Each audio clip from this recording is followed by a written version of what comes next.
Hello student, welcome to NCERT classes. आज हम क्या पढ़ने वाले हैं? आज हम पढ़ेंगे सर्वनाम, इंग्लिश में जिसको हम कहते हैं प्रोनाउन। हिंदी व्याकरण का शब्द है सर्वनाम। तो आज हम इसको पढ़ेंगे। पढ़ने से पहले एक चीज़ और डिस्कस कर लेते हैं कि अगर आप मुझसे व्हाट्सएप पे जुड़ना चाहते हैं तो इस नंबर पे आप मुझसे जुड़ सकते हैं। अगर आप टेलीग्राम पे जुड़ना चाहते हैं तो @NCERT क्लासेस ऑनलाइन लिख के सर्च करें, मैं आपको मिल जाऊँगा। तो चलिए टॉपिक स्टार्ट करते हैं। सबसे पहले क्या है? सबसे पहले है सर्वनाम की डेफिनेशन, परिभाषा। देखो मतलब क्या होता है, पढ़ते हुए परिभाषा हम बचपन से आ रहे हैं, लेकिन मतलब समझेंगे कि क्या होता है। जो शब्द संज्ञा के स्थान पर प्रयोग किया जाए उसे सर्वनाम कहते हैं। संज्ञा की जगह पे जिसका हम यूज़ कर सकते हैं। देखो कोई भी सेंटेंस है, राम खाना खा रहा है। अब राम तो संज्ञा है, अब राम की जगह पे मैं कोई दूसरा वर्ड भी तो यूज़ कर सकता हूँ। वह खाना खा रहा है, मतलब तो चेंज नहीं हुआ। पहले भी खाना खा रहा था, अभी भी खाना खा रहा है। समझ रहे हो? मतलब चेंज नहीं होगा, लेकिन नाउन संज्ञा की जगह पे मैं दूसरे शब्द को यूज़ कर लूँगा। तो वो जो दूसरा शब्द मैंने यूज़ किया उसको कहते हैं सर्वनाम। ठीक है, उदाहरण के लिए मैं, तुम। जैसे मैं बोलूँ कि रोहन क्या कर रहा है, तो ये तो रोहन एक वर्ड हो गया संज्ञा। लेकिन अगर मैं बोल रहा हूँ तुम क्या कर रहे हो, तो तुम एक शब्द सर्वनाम शब्द हो गया। आप क्या कर रहे हो? हमारे पास 10 जोड़ी कपड़े हैं। अब हमारे में तो 4-5 लोग हैं, सब के सब पागल हैं। अब मैं ऐसे बोलूँ कि रोहन, सोहन, मोहन पागल है, या फिर मैं ऐसे बोलूँ सब पागल हैं। तो जितने भी मैंने नाउन संज्ञा वाले शब्द लिए थे उन सब की जगह पे मैंने एक वर्ड यूज़ कर लिया, सब। ठीक है। वह कौन है, मैं बोलूँ कि राम आया है।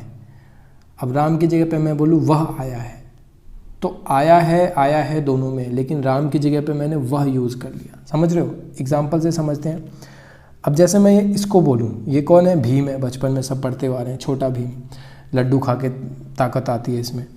तो ये बोलूँ मैं कि भीम नाच रहा है, भीम नाच रहा है।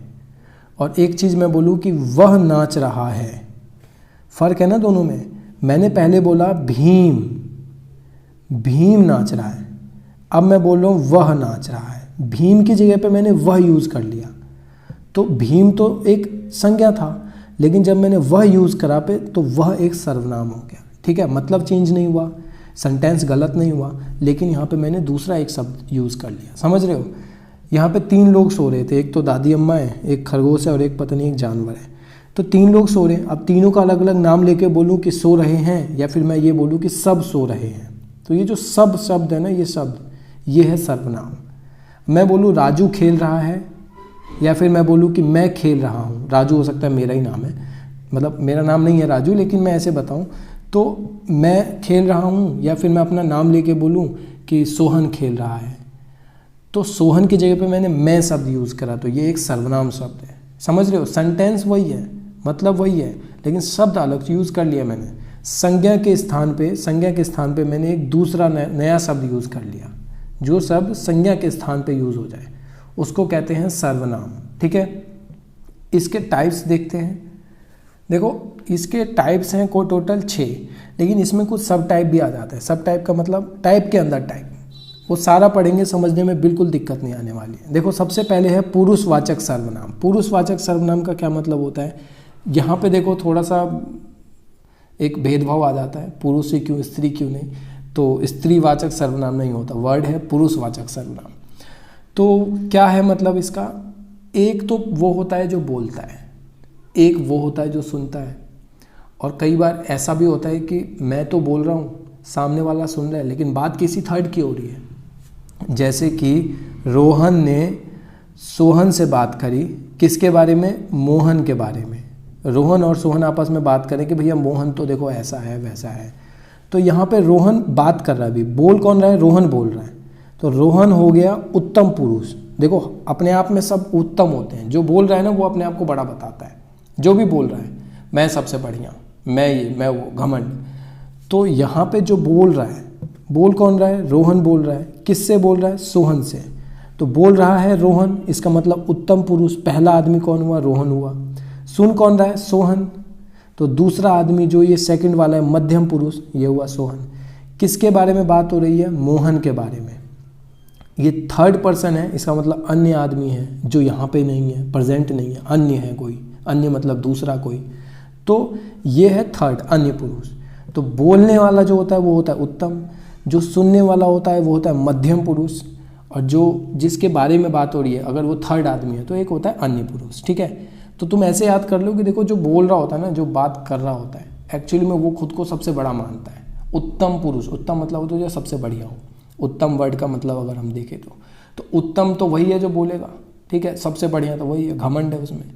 जिसको बोल रहा है उसको वो थोड़ी सी वैल्यू दे रहा है, अपने से थोड़ा कम। मध्यम, मध्यम मतलब होता है बीच का, कि जो सुन रहा है उसकी बात वो बीच का है। सबसे बढ़िया तो जो बोल रहा है वो है, जो सुन रहा है वो बीच का है, और जो नहीं है वहाँ पे, जो वहाँ पे है ही नहीं, जो थर्ड पर्सन है कोई, वो है अन्य आदमी।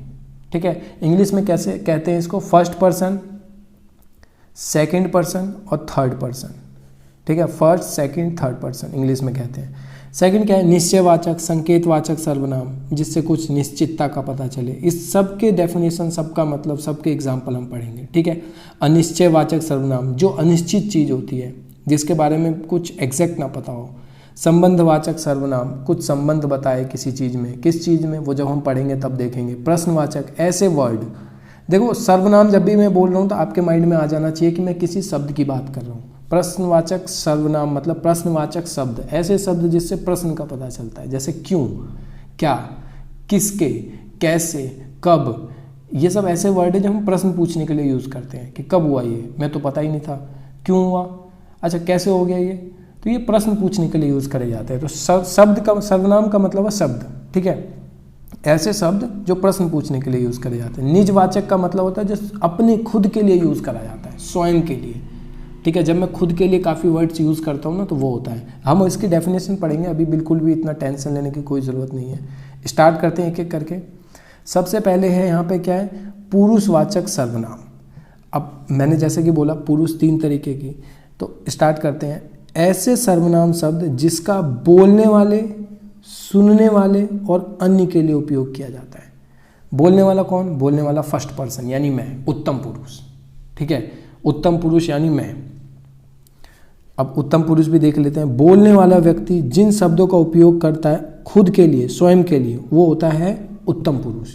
जैसे मैं, मुझे, हम, मैंने, मेरा, ये सब अपने लिए यूज करता है आदमी, तो ये होता है उत्तम पुरुष। ठीक है, लेकिन जब बात आती है सेकंड पर्सन की, जो सुन रहा है, जो सुन रहा है, वो होता है सेकंड पर्सन, मध्यम। उत्तम तो वो है नहीं, उत्तम तो वो जो बोल रहा है, वो सबसे घमंडी, सबसे बढ़िया मैं। सेकंड वाले को कहते हैं मध्यम पुरुष। सुनने वाला जो व्यक्ति है वो होता है मध्यम पुरुष। ठीक है, सुनने वाले व्यक्ति के लिए जिन सर्वनाम शब्दों का प्रयोग किया जाता है, ऐसे शब्द जैसे तुम। जब मैं बात कर रहा होता हूँ किसी से और मैं बोलता हूँ तुम तो पागल हो, इसका मतलब है कि तुम, जिसको मैं बोल रहा हूँ वो सुन रहा है। अब मैं किसी थर्ड के लिए तो बात नहीं करूँगा ना कि तुम तो पागल हो, और वो तुम सुन ही नहीं रहा है मेरी बात। मैं बोलूँ कि तू कहाँ जा रहा है, अब तू कहाँ जा रहा है इसका मतलब है कि सामने वाला मेरी बात सुन रहा है। तुझको क्या फ़र्क पड़ता है, अब जब मैंने बोला तुझको क्या फ़र्क पड़ता है, इसका मतलब सुन रहा है सामने वाला मेरी बात। तो ये ऐसे वर्ड्स हैं जब सामने वाला हमारी बात सुन रहा होता है ना, तो उसके लिए यूज़ करे जाते हैं। जब सामने वाला हमारी बात सुन रहा है, ठीक है ना, तो वो होता है सुनने वाले व्यक्ति के लिए। ठीक है, 3 तरीके के पुरुष होते हैं, उत्तम पुरुष, मध्यम पुरुष, अन्य पुरुष। ये उदाहरण है उसके, मैं, तुम, अपने, मुझे आदि, बहुत सारे ऐसे वर्ड्स और हो सकते हैं। इस उदाहरण को भी 3 कैटेगरी में बांट दिया है कि मैं तो है उत्तम पुरुष वाला, कि मैं सबसे पहले। तुम होता है सुनने वाला, जिसकी हम बात कर रहे हैं, जिससे हम बात कर रहे हैं, वो होता है तुम तो पागल हो। जब मैंने ऐसा बोला कि तुम तो पागल हो, इसका मतलब सामने वाला सुन रहा है ना मेरी बात। जब वो सुन ही नहीं रहा है तो मैं किससे बात कर रहा हूँ फिर? तो वो चीज़, उसने मुझे मारा, उसने मुझे मारा, इसका मतलब है कि जिससे मैं बात कर रहा हूँ ये वो नहीं है, उसने कोई थर्ड पर्सन है। इसका मतलब अन्य पुरुष का एग्जाम्पल है उसने। ठीक है, जिन सर्वनाम शब्दों के लिए किसी अन्य व्यक्ति के संबंध का पता चलता है, ऐसे वर्ड्स को कहते हैं अन्य पुरुष सर्वनाम। एक थर्ड, बोलने वाला, सुनने वाला, और एक थर्ड पर्सन, तीसरा, जो वहाँ है नहीं, अभी सुन नहीं रहा। जैसे वे लोग तो पागल हैं, वे लोग, इसका मतलब है कि वो यहाँ नहीं है। वे लोग मतलब कोई थर्ड पर्सन की बात हो रही है। उसने मुझे मारा, अब उसने मतलब कि ना मैं ना तू, कोई थर्ड पर्सन है जिसने मुझे मारा।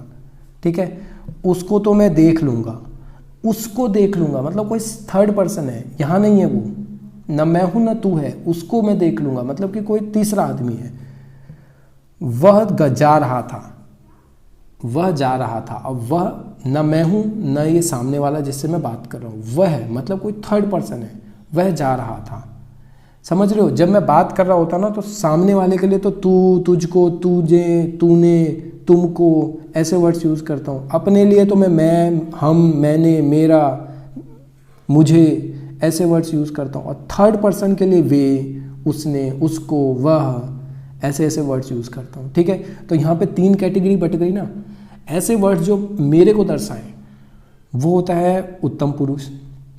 ऐसे वर्ड्स जो सामने वाले को दर्शाएं, जो मेरी बात सुन रहा है, एक्चुअली में जो मेरी बात सुन रहा है वो होता है मध्यम पुरुष। और जो नहीं सुन रहा, कोई थर्ड पर्सन है, उसके लिए जब वो यूज़ किया जाता है कोई वर्ड, जैसे वे, उसने, उसको, यह, वह, या नहीं वह, तो ऐसे वर्ड्स को कहते हैं अन्य पुरुष सर्वनाम। ठीक है, तो उम्मीद है समझ में आ गया होगा। नेक्स्ट क्या है? नेक्स्ट है निश्चयवाचक सर्वनाम।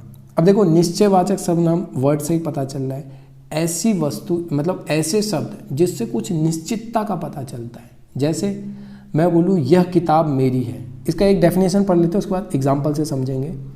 वह सर्वनाम शब्द जिसका उपयोग किसी निकट या दूर के निश्चित वस्तु के लिए किया जाता है। या तो वो वस्तु दूर हो सकती है या तो वो वस्तु पास हो सकती है, लेकिन मैं जिससे भी बात कर रहा हूँ या जिसको भी बता रहा हूँ उस वस्तु के बारे में, वो कोई निश्चित वस्तु है। निश्चित का मतलब कि पता है, किस वस्तु के मैं बारे में बात कर रहा हूँ वो पता है। जैसे मैं बोलूँ कि यह किताब मेरी है, यह किताब मेरी है का मतलब है कि पता है कि मैं किस किताब की बात कर रहा हूँ।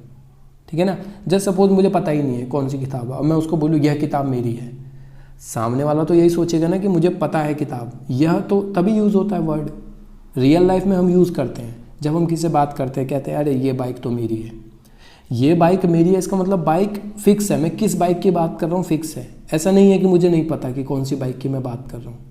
जब मैं ये वर्ड यूज़ कर रहा हूँ यह बाइक मेरी है, तो इसका मतलब मेरे को पता है किस बाइक की मैं बात कर रहा हूँ। ठीक है, निश्चित है, कहने का मतलब निश्चित है कि मैं किस बारे में बात कर रहा हूँ, संकेत कर रहा हूँ मैं कि उस बाइक को संकेत कर रहा हूँ। देख रहे हो यहाँ पे एक वर्ड है संकेत भी है, इसका मतलब मैं उस बाइक को संकेत कर रहा हूँ। ठीक है, जैसे उसका नाम राजू है, जब मैं बोलता हूँ उसका नाम राजू है, इसका मतलब है कि मैं किस बंदे की बात कर रहा हूँ, किस आदमी की बात कर रहा हूँ, ये निश्चित है, मैं उस राजू को संकेत कर रहा हूँ। ठीक है ना, वो जो लड़का है वो राजू है, इसका मतलब है कि उस लड़के, मतलब मुझे तो पता है ना मैं किस लड़के की बात कर रहा हूँ। ठीक है, ये अच्छे से तब समझ में आएगा जब अनिश्चित वाचक पे आएंगे। मुझे लगता है अभी भी अच्छे से आ ही रहा होगा, ऐसा कुछ कॉम्प्लिकेटेड तो है नहीं है। जैसे उसके पास 2 रुपये हैं, उसके पास, उसके किसके, पता है ना किसकी बात कर रहा हूँ मैं, उसके पास 2 रुपये हैं, इसका मतलब मुझे तो पता है मैं किसकी बात कर रहा हूँ। हो सकता है तुम्हें ना पता हो, सामने वाले को ना पता हो कि तुम्हें, मतलब सामने वाला जो सुन रहा है मेरी बात, मध्यम पुरुष। हो सकता है सामने वाले को ना पता हो, वो मेरे से पूछ भी ले उसके किसके पास 2 रुपये हैं, लेकिन मुझे तो पता है ना मैं किसकी बात कर रहा हूँ। अगर मुझे नहीं पता होगा तो मैं उसके वर्ड ही यूज़ नहीं करूँगा। ठीक है ना, मैं ये बोल दूंगा कि किसी के पास 2 रुपये हैं अगर मुझे नहीं पता होगा, लेकिन अगर मुझे पता है किसके पास है 2 रुपये तो मैं यही बोलूँगा ना कि उसके पास 2 रुपये हैं। उसके वर्ड तभी यूज़ करा जाता है जब मुझे पता हो, एग्जैक्ट पता हो कि मैं किसकी बात कर रहा हूँ, निश्चित तो। ठीक है, नेक्स्ट क्या है? अनिश्चित वाचक। यहाँ पे देखते हैं जिन शब्दों से किसी निश्चित व्यक्ति या वस्तु का पता ना चले। जैसे कि मेरे दरवाजे पे कोई खड़ा है, अब कौन खड़ा है पता है क्या किसी को? नहीं पता। कुछ तो है उसके हाथ में, अब क्या है उसके हाथ में पता है क्या? कुछ नहीं पता। कुछ है इतना पता है, लेकिन क्या है कुछ नहीं पता। कोई खड़ा है, कौन खड़ा है ये नहीं पता। तो देख रहे हो अनिश्चितता का बोध हो रहा है इसमें कुछ निश्चित नहीं है कि मैं किसकी बात कर रहा हूँ, क्या बात कर रहा हूँ, कुछ ऐसा निश्चित नहीं है। यहाँ पर निश्चित था, निश्चयवाचक में निश्चित था कि यह पुस्तक मेरी है। कौन से पुस्तक की बात हो रही है सब पता है, मुझे भी पता है मैं किस पुस्तक की बात कर रहा हूँ। लेकिन अभी मैं क्या कह रहा हूँ कि अनिश्चित वाचक में कि कोई दरवाजे पर खड़ा है। अब कौन खड़ा है नहीं पता, कोई खड़ा है लेकिन कुछ तो है उसके हाथ में, क्या है पता नहीं, लेकिन कुछ तो है। तो देख रहे हो अनिश्चितता का बोध हो रहा है। निश्चित कुछ डिफाइंड नहीं है, ठीक है, कुछ पता नहीं है, तो वहाँ पे आता है अनिश्चित वाचक सर्वनाम। ठीक है, उम्मीद है समझ में आया होगा। अगर नहीं आया तो कमेंट सेक्शन में आप पूछो, मैं नेक्स्ट क्लास जब भी लूँगा व्याकरण का तो मैं आपको डिस्क्राइब कर दूंगा दोबारा से, कोई दिक्कत नहीं है मुझे, ठीक है। और अगर आपको समझ में आ रहा है तो आप एग्जाम्पल्स और ज़्यादा लिख सकते हो कमेंट सेक्शन में, ताकि मुझे लगे कि हाँ आपको सही में आ रहा है। तो आपके माइंड में अगर एग्जाम्पल है तो आप एग्जाम्पल लिखो। देखो नेक्स्ट क्या है, प्रश्नवाचक सर्वनाम। प्रश्नवाचक सर्वनाम ये समझने में बिल्कुल ही दिक्कत नहीं आने वाली कि जिन सर्वनाम शब्दों से किसी प्रश्न का पता चलता है, ये प्रश्न पूछा गया है, ऐसे शब्द होते हैं जिनका अगर हम सेंटेंस में यूज़ करें तो हमें पता चलता है अच्छा मेरे से क्वेश्चन कर रहा है। तो ऐसे क्वेश्चन, ऐसे वर्ड्स जो होते हैं उसको कहते हैं प्रश्नवाचक सर्वनाम। जैसे क्या, क्या लेके जा रहा है, जब मैं बोलता हूँ लेके जा रहा है तो फिर तो उसको पता ही नहीं मैं क्वेश्चन पूछ रहा हूँ कि नहीं पूछ रहा, लेकिन जब मैं बोलता हूँ क्या लेके जा रहा है इसका मतलब उसको पता चल जाता है ओ मैं क्वेश्चन पूछ रहा हूँ। तो क्या एक ऐसा वर्ड है जो क्वेश्चन के लिए यूज़ करा जाता है। कब आया तू यहाँ पर, इसका मतलब है कि मैं क्वेश्चन पूछ रहा हूँ। किसके घर, किसने भेजा है तुझे, किसने भेजा मतलब कि मैं क्वेश्चन पूछ रहा हूँ। कैसे हुआ ये सब, मैं क्वेश्चन पूछ रहा हूँ। क्यों आया है यहाँ पर, मैं क्वेश्चन पूछ रहा हूँ। तो ऐसे बहुत सारी चीज़ें होती है, एग्जाम्पल्स होते हैं जिससे साफ पता चलता है कि मैं क्वेश्चन पूछ रहा हूँ, ठीक है। तो ऐसे वर्ड्स को क्या कहते हैं, प्रश्नवाचक सर्वनाम कहते हैं। नेक्स्ट क्या है, नेक्स्ट है संबंधवाचक सर्वनाम, ठीक है। नाम से जैसे कि पता चल रहा है कि यहाँ पे संबंध की बात हो रही है। कैसे संबंध की, देखते हैं। जो सर्वनाम शब्द किसी दूसरे सर्वनाम या संज्ञा से संबंध दिखाने के लिए उपयोग किया जाता है। अब ऐसे तो समझ में आया नहीं, देखते हैं इसका। देखो जैसा कर्म वैसा फल, क्या मतलब है इसका कि कर्म और फल के बीच में संबंध पता चल रहा है। कर्म और फल के बीच में संबंध, कौन कौन से वर्ड दिखा रहे हैं, जैसा वैसा, कि जैसा कर्म करोगे वैसा फल मिलेगा। कर्म और फल के बीच में संबंध है कि जैसा करोगे वैसा मिलेगा। तो ये जैसा और वैसा जो है ये संबंध दिखा रहे हैं दो शब्द के बीच में, ठीक है। जो कर्म करेगा फल उसको मिलेगा, जो और उसको, ये देख रहे हो, ये दो वर्ड जो है ना आपस में एक संबंध दिखा रहे हैं। जो करेगा उसको मिलेगा, जो मेरा काम करेगा उसको आइसक्रीम मिलेगी, तो जो करेगा उसको मिलेगा। तो ये दो सेंटेंस है, आपस में इनको लिंक किया जा रहा है, इनके बीच में एक संबंध स्थापित किया जा रहा है, ठीक है। जो दरवाजे पे है वो भाग जाए, ऐसा मतलब बोल सकते हैं कि जो दरवाजे पे है वो भाग जाए। अब जो है वो भागेगा, जो नहीं है वो थोड़ी भागेगा। तो मैंने अपनी बात को लिंक करा कि जो है वो भागे, ठीक है। जो जो है वो भागे, मतलब जो वो, ये ऐसे शब्द होते हैं जो आपस में संबंध स्थापित करते हैं दो शब्द या दो लाइन के बीच में। जैसे जिसकी लाठी उसकी भैंस, जिसकी उसकी, देखो लाठी और भैंस तो दोनों अलग चीज़ है, ये तो संज्ञा है। मैंने बोला ना संज्ञा के बीच में भी संबंध स्थापित कर देता है। लाठी और भैंस ये दोनों तो संज्ञा है, लेकिन जिसकी लाठी उसकी भैंस, जिसकी और उसकी, दो ऐसे वर्ड है जो लाठी और भैंस के बीच में संबंध स्थापित करते हैं, ठीक है। ये दो शब्द हैं, इनके बीच में संबंध आ गया कि जिसकी लाठी उसकी भैंस, जिसकी लाठी नहीं होगी उसकी भैंस भी नहीं होगी। इसका मतलब तो यही हुआ ना कि जिसकी लाठी नहीं है उसकी भैंस भी नहीं है, और जिसकी लाठी उसकी भैंस, ठीक है। यहाँ पे लाठी और भैंस का मतलब भी नहीं होता इसका, ये एक मुहावरा है, जिसकी लाठी उसकी भैंस। तो मैं एक बस अंतर बता रहा हूँ, मतलब दोनों में एक संबंध बताने की कोशिश कर रहा हूँ। मुहावरे का तो अपना अलग मतलब है। तो जिसकी लाठी उसकी भैंस कहने का मतलब जिसकी और उसकी दोनों संबंध स्थापित करते हैं, ठीक है। दो वर्ड्स दो सेंटेंस में ऐसे करके संबंध स्थापित करा जाता है, रिलेशन, ठीक है। रिफ्लेक्सिव प्रोनाउन कहते हैं इंग्लिश में इसको कई बार। नेक्स्ट क्या है, निजवाचक सर्वनाम।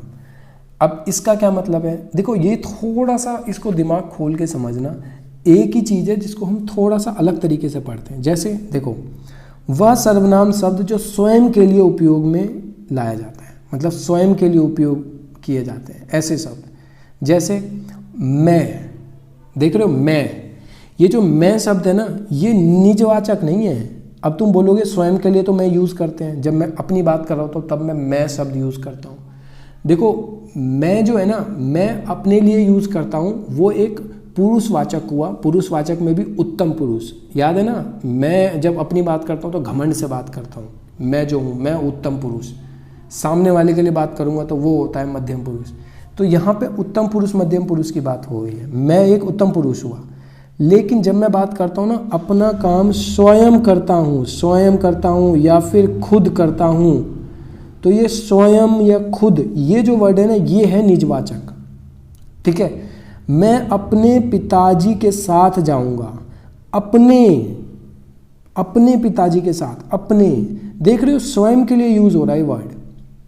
मेरी माँ अपने आप बनाती है क्या, भोजन, मेरी माँ भोजन अपने आप बनाती है।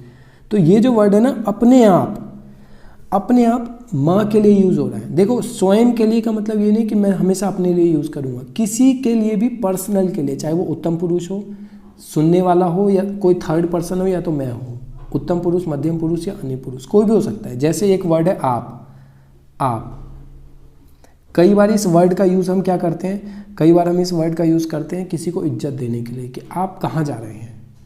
तो आप, तो ये एक आदर देना हुआ, ठीक है, आदर से। लेकिन कई बार हम क्या करते हैं कि वो काम अपने आप कर लो। अपने आप कर लो का मतलब है खुद कर लो। देखो दोनों में अलग अलग वर्ड है, थोड़ा सा दिमाग खोल के समझो। एक होता है आप, वो होता है आदर देना, कि आप कहाँ जा रहे हैं, आप तो बड़े अच्छे हैं, एक आदर देना होता है। अब मैं बोलूँ तू बहुत अच्छा है, कोई मेरे से बड़ा है, उसको मैं बोलूँ तू बहुत अच्छा है, ये तो नहीं अच्छा है। तो आप होता है एक आदर देना। लेकिन एक आप होता है जो स्वयं के लिए बात करी जाती है, कि अपना काम खुद करो या अपने आप करो। देख रहे हो, मैं उसकी बात कर रहा हूँ, अपने आप, स्वयं, अंदर की बात कर रहा हूँ मैं। ठीक है, मैं सिर्फ अपनी बात नहीं, मैं उसकी भी बात कर सकता हूँ। जैसे आप भला तो जग भला, मतलब कि अगर तुम सही हो तो फिर ये जग भी सही है। तो यहाँ पे तो देखो मैं सामने वाले की बात कर रहा हूँ, तो मैं स्वयं की बात कर रहा हूँ। स्वयं मतलब कि अंदर की बात कर रहा हूँ मैं, चाहे फिर वो अपने अंदर की या सामने वाले के अंदर की या किसी थर्ड के अंदर की बात कर रहा हूँ। मेरी माँ अपने आप बनाती है, अपने आप क्या मैं अपने लिए बात कर रहा हूँ, नहीं, मेरी माँ अपने आप बनाती है। मैं अपनी मम्मी के लिए बात कर रहा हूँ कि मेरी माँ अपने आप खाना बनाती है, मेरी मम्मी अपने आप बनाती है, मतलब मम्मी के स्वयं की बात कर रहा हूँ। समझ रहे हो, एक आप होता है इज्जत देना, आदर देना, एक आप होता है जब मैं उसके खुद की बात कर रहा होता हूँ। मेरी माँ अपने आप बनाती है, तो ये होता है निज। निज मतलब होता है स्वयं, ठीक है ना, कि जो स्वयं को दर्शाए। स्वयं मतलब हमेशा मैं नहीं, स्वयं मतलब अंदर की चीज़ को, कि अपने आप कर लो, अपने आप चले जाऊँगा मैं खुद कर लूँगा। आप भला तो जग भला, मतलब कि आप अच्छे। आप मतलब कौन, आप मतलब या तो तुम भी हो सकते हो, या तो मैं भी हो सकता हूँ, या तो कोई थर्ड पर्सन भी हो सकता है। आप भला तो जग भला, यहाँ पे मैं आप इज्जत देने के लिए नहीं बोल सकता, यहाँ पे मैं आप इज्जत देने के लिए नहीं कर सकता। जस्ट सपोज मैं एक सेंटेंस यूज़ करता हूँ, आप कहाँ जा रहे हो, उस आप की जगह पे देखो खुद वर्ड यूज़ कर सकते हो। खुद कहाँ जा रहे हो, आपकी जगह पे मैंने हटा के खुद कर लिया, खुद कहाँ जा रहे हो। अगर ये वर्ड यूज़ आ जाता है, इसका मतलब है कि वो जो आप था ना, वो निजवाचक था। लेकिन अगर नहीं यूज़ में आता, जैसे मैंने बोला कि आप कहाँ जा रहे हो, अब आपकी हटा के मैं बोलूँ खुद कहाँ जा रहे हो, तो ये तो यूज़ आया ही नहीं। इसका मतलब ये वाला जो आप था ना, ये आदर वाला आप था, ये निज वाला आप नहीं था। ठीक है ना। अब जैसे मैं यहाँ पे एग्जाम्पल लूँ, मैं अपना काम खुद करता हूँ, स्वयं करता हूँ या आप करता हूँ, तो इसका मतलब है ये है निज वाला। मैं अपने पिताजी के साथ जाऊँगा, मैं खुद के पिताजी के साथ जाऊँगा, इसका मतलब ये अपने वाला जो शब्द है ये भी खुद आ सकता है। ठीक है, खुद या स्वयं, कि मैं खुद के पिताजी के साथ जाऊँगा, इसका मतलब ये वाला आप भी निजवाचक वाला है।